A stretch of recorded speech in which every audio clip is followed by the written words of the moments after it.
गुरुर्ब्रह्मा गुरुर्विष्णुर्गुरुर्देवो महेश्वरः गुरुः साक्षात् परं ब्रह्म तस्मै श्री गुरवे नमः। Namaste.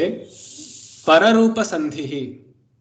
Now this is the last of the Swara Sandhis, the Pararupa Sandhi. In the previous video, we have discussed what the Purvarupa Sandhi was, which is where the A and the A joined to become just A, and O and A combined to get O itself. There was a deletion of the Hraswa Akara, which was present before in the Para Akshara, because the two padas which were combining were the Samskrita defined padas, which is a Subanta or a Tiganta itself. And this Sandhi is purely external. Purvarupa Sandhi by its very nature is an external Sandhi, which means it occurs only between two words, two meaningful words. And also that we have learned that it is an exception to the Yantavanta Desha Sandhi because the presence of A, I, O in the Purva itself takes us to the Yanta Ayadi Sandhi or the Yantavanta Desha Sandhi. But from there, seeing that the two words have meaning and it is an external Sandhi, you come back to the Purva Rupa Sandhi. And only if the Parakshara is the Hraswa Akara. If the Para is A, which is the Dirgha Akara, or if it is any other Swara, even if it has a meaning, or if it is the Samskrita Para in quotes, it cannot be called the Purva Rupa Sandhi and it just goes back to the Ayadi Sandhi itself. And the usual Ayadi Sandhi operates. So that was what the Purva Rupa Sandhi is. Pararupa Sandhi. Now Pararupa Sandhi is, now why is it called the Purva Rupa Sandhi? Because in the end, the result was that the A resembled the Purva. The Purva Akshara was A, the Adesha also was A. The Purva was O, the Adesha was also O. So that was the Purva Rupa. So it means resembling the Purva. But here the Pararupa is resembling the Para. This is like the reverse of the Purva Rupa Sandhi, wherein the Purvakshara is Akara. Okay, the Purvakshara is Akara. Now, if you do a comparative study, see here in the Purva Rupa Sandhi, the Para Akshara was Akara, the Hraswa Akara. Whereas in the Para Rupa Sandhi, the Purva Akshara is the Akara. Now, this seems very confusing, is it? No, it isn't. The Para Rupa, meaning the final change that happens in this Sandhi will resemble Rupa, it will resemble the Para Akshara. Okay. Now let's see the rules. The first case is when the Purva is actually ending with the Hraswa Akara, but the Purva Akshara should be the Hraswa Akara which is embedded in any of these four words only. That is Pra, Upa, Apa and Ava. And these are the Upasargas, the Aviyas.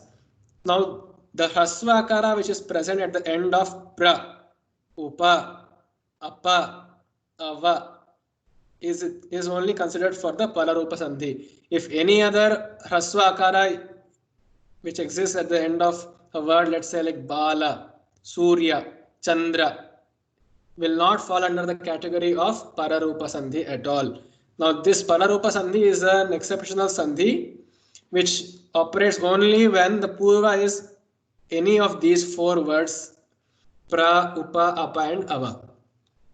Now the Para can be A or O, the reverse of the Purva Rupa Sandhi, where the Purva was A or O. You see here, the Purva was A or O, but in Pararupa, the Para is A or O. So that is why the Para can be associated with A or O. If it is Pararupa Sandhi, then the Para Akshara is A or O. If it is Purva Rupa Sandhi, the Purva Akshara is A or O. Okay. That is one way you can memorize which sandhi to classify it as. Now, when the para is A or O, but what kind of A or O?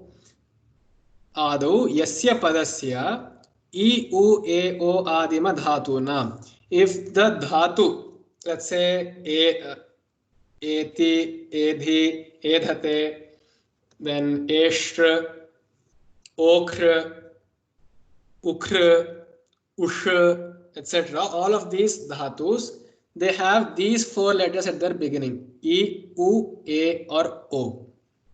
Okay, E, U, A, or O. And if these dhatus, through some modification, when they become a pada,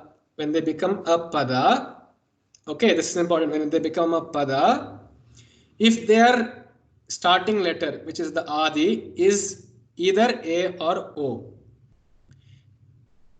In this example, you see ejate. This is from a dhatu called ejra. Okay, this is the A adi dhatu. In its form as a tiganta, it is ejate. Now this is a pada. Okay, so are these pra, upa, apa, ava also are padas.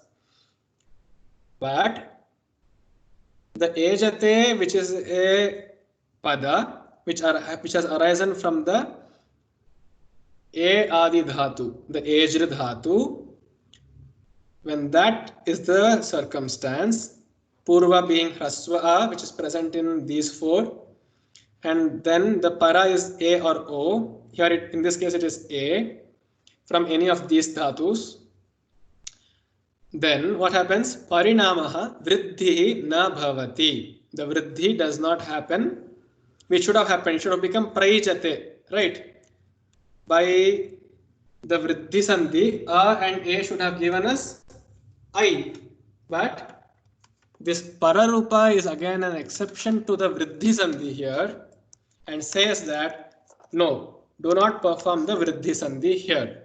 Instead, you do the pararupa, meaning you make the word, you combine them such that the resultant, which is prejate, it resembles the para akshara, which is A. In simpler words, it means just delete the akara at the end of the purva, which is pra. Just delete the akara, it becomes pr, and then combine with ejate, it becomes prejate. Similarly with upa and okhati, delete a, it becomes up, then okhati, upokhati, that's it. Here oshita, avoshita, don't do the vriddhi sandhi here. Apa eshishyati, up, and here the vriddhi sandhi would have been apaishishyati. See here, apaishishyati, but it should not do so because of pararupa. I have used this example to show the common mistake here. Apa and eshishyati would have become apaishishyati by what? By vriddhi. But should you do that? Is this equality right? No, it is not. Why? Because apa belongs to these four words of the purva set. Yes, tick. Then eshishyati is a pada. Yes. Does it belong to these four any of these four dhatus? These four types of dhatus? Is it the ekara a adi dhatu? Yes, it is. It is from the dhatu eshra. Yes. So it has satisfied the condition of both the purva and the para, right? So should you do the vriddhi? No, you should not. Instead, you should just delete the akara from the purva and just combine it. So it becomes apeshishyati and not apaishishyati. Is it clear? Okay. So now an exception to this rule is if you have eti, okay, which is also from an ikaranta e adi dhatu. See here, it is an e adi dhatu, okay, and its pada is eti. So should you not do pararupa? No, you should not. Why? Because it is an exception. and so is the dhatu edh. Edh.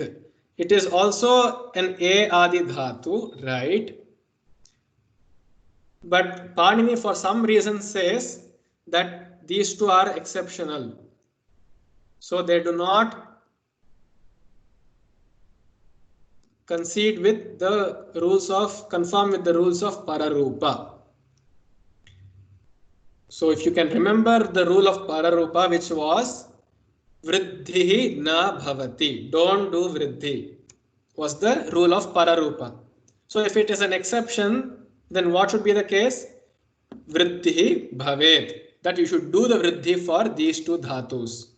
So, for example, pra and edhate. Pra and edhate. Edhate is an exceptional dhatu. It is a pada of an exceptional dhatu. So it does not, it violates the principles of Pararupa. Hence, Vriddhi as usual will operate. So pra plus edhate becomes praidhate. Yung a is I. Praidhate. And then ava and ehi becomes avaihi. Because again ethi is another pada variant of ethi.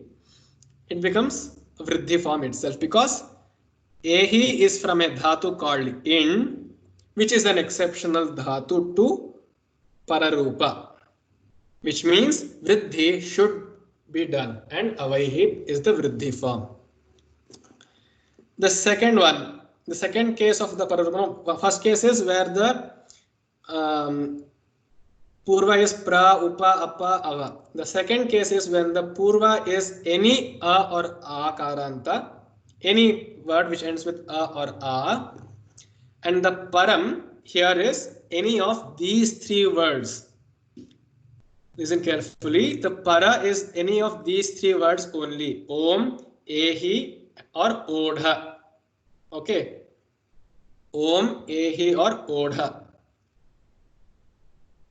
When the para is any of these three words and the purva is any a or akaranta, Pararupa operates, and the parinama, the result is, the verdict is that Vriddhi should not happen.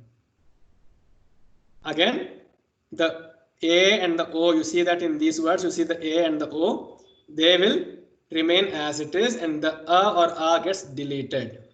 That is called the Pararupa, resembling the Para Akshara, which is O or A in this case. For example, Shivaya Om, Shivaya A and Om, A and Om. So what should happen?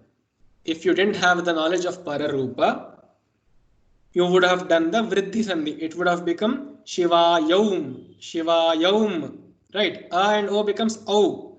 It would have become Shivayom. So should you do that? No, because Om, Ehe and Odha come under the Pararupa Sandhi, and Shivaya plus Om, in that situation, delete the Akara from the Purva, Shivai, and combine with Om. It becomes Shivayom, Shivayom. Similarly with Sadashiva and Om, Sadashiva, Om. It should not be the Vriddhi form, and you should not make it Sadashivom. Instead, you should make Sadashivom. Delete the A, don't do the Vriddhi, and just combine Sadashivom. Atra Ehi. See, the Parakshara is Ehi again. The Purvakshara can be any Akaranta or Akaranta word. Atra A is here. Atra Ehi. Atrehi. Not Atraihi. It is Atrehi. Atrehi. Okay. Now if it was Kada Ehi, it would still be Kadehi. It will not be Kadaihi, because Kada is Akaranta. Param is the Ehi. So delete the A or A, delete the Purvakshara and just combine. It becomes Kadehi. Here Kada plus Odha. Kada, Odha. What should you do? Don't do the Vriddhi Sandhi. Just delete the Akara. It becomes Kad and then Odha. Kadodha. Kadodha. Right. If this is still not clear, please post your doubts and queries in the comment section below. In the next class, we shall see the abhyasas, some of the exercises of all these sandhis, and I shall produce some solutions to a few of them, and the rest can be solved as exercises for practice. And also you can post the answers to these questions in the comments, and I will be glad to correct it if it is wrong or help you if you haven't understood it. Now, these are the exercises. In the next video, I shall show you the exercises, and in the coming videos, I will produce the solutions to some of them. Dhanyavadaha.